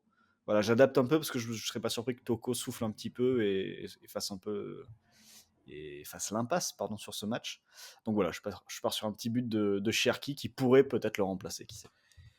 Christophe, toi, tu préfères parler des équipes étrangères et deux équipes qui ont l'habitude de jouer en vert. C'est le Betis Séville contre Ferencváros. Oui, à posteriori, je me rends compte que j'aurais sans doute dû parler de Rennes, mais bon, on peut pas être parfait. Du coup, je ferai un pari, comme tu l'as dit, sur ces deux équipes, le Betis et Ferencváros. Mon pari, c'est Betis -2 à 2,45, cote qui traduit le fait que les gens qui font les cotes n'ont pas une énorme confiance dans le niveau de Ferencváros, qui est pourtant leader de son championnat, parce que bon, un -2 à 2,45, c'est quand même pas forcément la cote du siècle, mais ça peut s'expliquer dans la mesure où cette équipe hongroise a perdu tous ses matchs. Et oui, il me semble que c'est l'une des seules avec 0 points, peut-être même la seule dans cette Ligue Europa. À l'inverse, le Betis joue vraiment sa qualif. Le Bayern est devant avec 3 victoires à nul, mais entre le Betis et le Celtic, il y a un seul point. Autrement dit, avec l'autre match, et le Bayern qui reçoit le Celtic si le Betis gagne et que le Celtic ne gagnera pas, voilà, le Betis serait hors de portée. Et le Betis qui a une équipe assez irrégulière, mais plutôt sympathique, qui est Ils, quand même 5e de ils Liga. avaient, ouais, ils avaient quasiment pas perdu en 2021 avant d'enchaîner 3 défaites là récemment. Ouais, c'est ça, Betis et dont Pellegrini. 2 tôles et demi. Ils en ont pris 3 contre Mm. l'Atlético, 4 contre le Bayern. Et ensuite, seulement 2, mais c'est à domicile dans le derby face au FC Séville. Mais ils se sont bien rattrapés ce week-end avec une victoire 3-0 face à Elche. Elche, donc de Pastore, de Benedetto et compagnie. Benedetto qui est d'ailleurs copropriétaire du club dans lequel il joue, hein, puisque c'est Ah, j'ai cru que tu allais dire comme meilleur non, non, buteur. non. Un truc comme Puisque ça. je crois que c'est son agent qui est propriétaire du club et qui lui a filé une partie des parts, etc. Donc c'est une situation assez comique. Mais tout ça pour dire que voilà, le Betis c'est pas mal réveillé ce week-end. Il y a quand même pas mal de joueurs sympathiques. Ça joue plutôt bien au foot. Donc voilà, une victoire 3-0 plus face à une équipe qui a totalement lâché. Je sais pas s'ils étaient à fond sur les premiers matchs, mais qui en tout cas n'a plus rien à jouer et qui est déjà éliminé. Ça se tente. Je pars du principe que la légèreté et le manque d'enjeu ne va pas les transcender, mais va au contraire leur faire un petit peu lâcher dans la tête et dans les jambes, mon cher Raphaël. Très bien. On termine avec le pari de Florent qui concerne l'autre match d'un club français en Ligue Europa. C'est Monaco Real Sociedad. Oui, Monaco Real Sociedad qui avait été assez difficile à regarder Horrible, à l'aller. horrible. Un des pires Ouais, matchs on de la s'en rappelle, saison. hein, Non, non, n'est-ce c'était un pas? enfer. Mais le dernier Monaco PSV était aussi parmi les pires de la saison, hein. Donc il y a quand même. Absolument. Et c'est vrai que tu es en train de dégager Mm. une routine un petit peu de Monaco en Ligue Europa. Après, non, mais après, pour leur défense, le PSV et la Real Sociedad n'ont rien essayé vraiment de plus sur ces matchs-là. C'est une poule où ça se. Alors que ça pouvait être une poule super sexy, ça se. Ça se ferme. Ouais. Ça se ferme. Non, non, mais c'est vrai que c'était assez compliqué. En plus, le match face au PSV que gagne Monaco se débloque vraiment à la fin de match quand Sofiane Diop notamment entre en jeu. Mais, et du coup, ouais, je pars simplement sur le pari que ce qu'il s'est passé sur l'aller peut se répéter au retour et au moins avoir une première mi-temps assez fermée. Puisque je pars simplement sur un pari où il n'y aura pas de but marqué en première mi-temps. Alors l'intitulé exact du pari, je vais le retrouver tout de suite parce que je l'ai perdu. C'est moins de 0,5 buts marqués en première mi-temps. Et la cote est à 2,45. Voilà. En imaginant un match qui... Parce que c'est vrai que jusque-là, en Coupe d'Europe, Kovac a assez souvent mis des compos assez défensives, assez fermées, en mettant Tchouaméni, en mettant Fofana, en mettant Jean Lucas un peu plus haut, et en se privant de joueurs comme Diop ou Golovin pour mettre Folland et Boadou, par exemple, pour compléter ce milieu et cette attaque. Du coup, je me dis, pourquoi changer quand tu as eu des résultats jusque-là, sachant qu'en plus, Monaco devrait sans doute jouer sa qualif vraiment lors du dernier match face à Graz, où il faudra vraiment prendre les 3 points, et en les prenant, ça devrait suffire à voir ce qui se passera aussi dans l'autre match entre le PSV et la Real. Mais bref, tout ça pour dire que voilà, je ne serais pas surpris que Kovac garde ce plan-là jusqu'au bout, en tout cas pour affronter la Real, en fermant un petit peu, quitte à faire rentrer ces artistes à 30 minutes de la fin pour essayer de débloquer la situation. Donc voilà, une première mi-temps assez calme et pas de but marqué, c'est coté à 2,45. Merci Flo pour ce dernier pari et donc la fin de cet épisode de Vue du banc. On se retrouve rapidement pour parler Dès d'ailleurs demain. des matchs qui sont dans les paris de Flo.